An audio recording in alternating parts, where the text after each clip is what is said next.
Hello students, and this is video number 7 of class 11th accounting chapter number 1 meaning and objectives of accounting. इस video में आज हम discussion करेंगे role of accounting के बारे में, और मैं आप लोगों को बता दूं ये हमारे चैप्टर नंबर 1 का लास्ट वीडियो है, 7th नंबर का वीडियो है। इसके पहले हम लोगों ने 6 वीडियो ऑलरेडी अपलोडेड कर रखे हैं। उस वीडियो में कंप्लीट मतलब हम लोगों ने जान लिया अकाउंटिंग के बेसिक कंसेप्ट क्या होते हैं। मैंने नाम दिया था इंट्रोडक्शन टू अकाउंटिंग। आप प्लेलिस्ट में जाइए, डिस्क्रिप्शन बॉक्स में जाइए, लिंक लेकर आप हमारे वीडियोस प्रीवियस देख सकते हैं। तो इस वीडियो में डिस्कशन करेंगे रोल ऑफ अकाउंटिंग के बारे में। रोल ऑफ अकाउंटिंग का क्या मतलब है पहले ये जान लेते हैं। रोल ऑफ अकाउंटिंग का सिंपल मतलब है कि अकाउंट क्या रोल प्ले करता है किसी भी इंटरनल या एक्सटर्नल यूजर्स ऑफ अकाउंटिंग के लिए।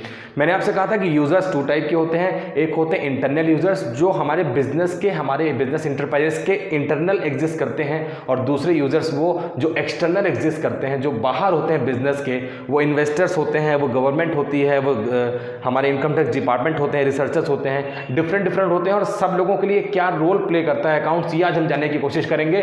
पॉइंट नंबर 1 अगर आप देख पा रहे हैं तो लिखा हुआ है रोल ऑफ लैंग्वेज।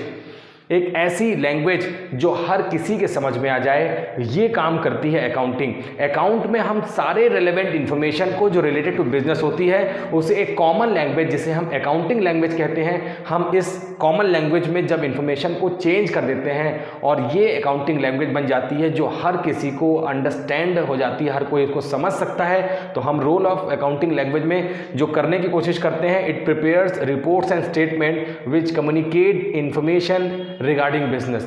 बहुत सारी रिपोर्ट्स, बहुत सारे स्टेटमेंट्स हम बनाते हैं, हम ऐसे इजी लैंग्वेज में कन्वर्ट कर देते हैं, ऐसे सिंपल वे में एक्सप्रेस करने की कोशिश करते हैं अकाउंटिंग इन्फॉर्मेशन को कि यूजर्स उसे आसानी से समझकर अपने रेलेवेंट इन्फॉर्मेशन वहां से गैदर कर सकता है। तो पॉइंट नंबर 1 इन्फॉर्मेशन बनाने का है कि इन्फॉर्मेशन को कैसे सामने वाले को समझाएं, लैंग्वेज में कन्वर्ट करते हैं, डिफरेंट रूल्स फॉलो करते हैं, एक सुटेबल लैंग्वेज जिसे हम अकाउंटिंग लैंग्वेज कहते हैं उसे हम इसमें कन्वर्ट कर सकते हैं। पॉइंट नंबर 2 की तरफ चलते हैं, और पॉइंट नंबर 2 है role of historical record. Historical record का मतलब होता है कि हमारा बिजनेस पर्टिकुलर इस ईयर, जिस ईयर में हम बात कर रहे हैं, इसी ईयर में बस एग्जिस्ट नहीं कर रहा। बिजनेस पास्ट कई ईयर से हमारे पास रन कर रहा था और फ्यूचर में कई सारे ईयर्स तक ये बिजनेस लगातार लाइफ टाइम चलता रहेगा। ऐसे केसेस में हम अभी एट प्रेजेंट करेंट डेट में रहते हैं और हमें प्रीवियस रिकॉर्ड के बारे में इंफॉर्मेशन चाहिए होती है। तो ये अकाउंट्स की स्पेशलिटी है कि अकाउंट्स हमें प्रेजेंट डेटा के साथ में प्रीवियस डेटा के साथ भी कोरिलेट करके रखता है, जिसे हम हिस्टोरिकल रिकॉर्ड कहते हैं। क्योंकि हमने जो एज्यूम करते हैं कि मशीनरी परचेस की थी और वो मशीनरी जब हमने परचेस की थी और वो मशीनरी बिजनेस में अभी भी एग्जिस्ट कर रही है, इट मीन्स कि वो हमारे बुक्स ऑफ अकाउंट में क्लियरली मेंशन हो रही होगी। और मज़ेदार बात यह है कि अभी हमने जो बुक्स ऑफ अकाउंट में अपनी जो मशीनरी को रिकॉर्ड किया है वो प्रेजेंट वैल्यू पे रिकॉर्ड किया है। Accounting is viewed as chronological record of financial transaction.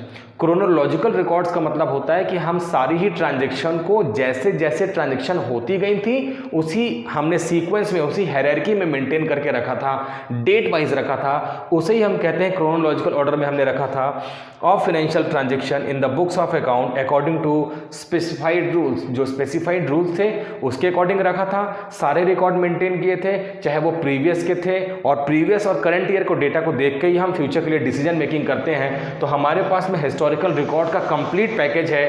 तो ये इंपॉर्टेंट रोल प्ले करता है अकाउंटिंग कि हमारे पास में हिस्टोरिकल रिकॉर्ड भी हमें इजीली अवेलेबल हो जाते हैं whenever it needed. Point number 3 अगर आप देख पा रहे हैं तो लिखा हुआ है role of determining the net profit. ये पॉइंट अब आपको बहुत अच्छे से समझ में आ गया है क्योंकि हमने प्रीवियस कई सारे वीडियोस में यही बात की है। बिजनेस का जो एक मेन एम होता है, इसको हम सोल एम तो नहीं बोल सकते क्योंकि बिजनेस में हमने बहुत सारे एम ऑब्जेक्टिव्स देखे जिसे बिजनेसमैन को पूरा करना होता है। उसमें से one of the most important objectives है जिसके लिए हम बिजनेस करते हैं, और वो होता है at the end of year हम बिजनेस का profit and loss account find out करते हैं। तो role of determining the net profit, business का प्रॉफिट जो बिजनेस का एसेंस है, हम अगर उसे फाइंड आउट करने की कोशिश करते हैं तो उसमें उस अमाउंट को डिटरमाइन करने में अकाउंटिंग हमारे लिए इंपॉर्टेंट रोल प्ले करता है।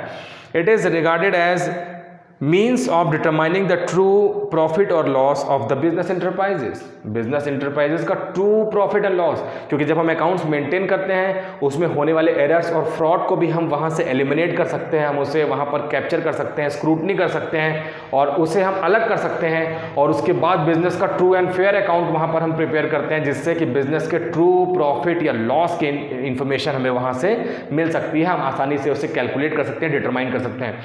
पॉइंट नंबर 4 की तरफ चलते हैं, role of determining the financial position.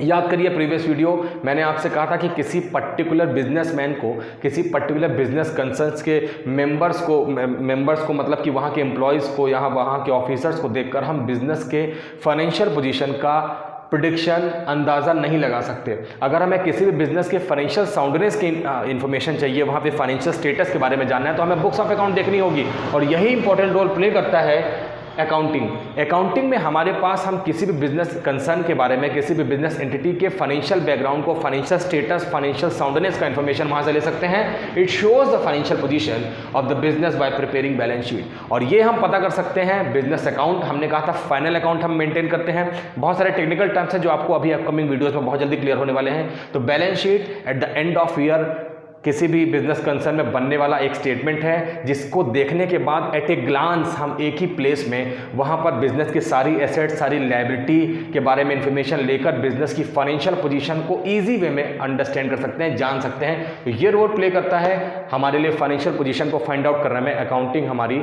Help करता है, ज़बरदस्त हेल्प करता है। नेक्स्ट पॉइंट की तरफ चलते हैं, role of information system. Information का सीधा मतलब है कि भाई मुझे कोई इन्फॉर्मेशन चाहिए है अपने बिजनेस के बारे में, या अपने बिजनेस से रिलेटेड इन्फॉर्मेशन किसी दूसरे बिजनेस के साथ में वहाँ पे हमें मैच करना है। ये सारा स्पेशलिटी, ये सारा रोल प्ले करता है। Capable of providing the kind of information which managers and other interested parties required for taking appropriate decision.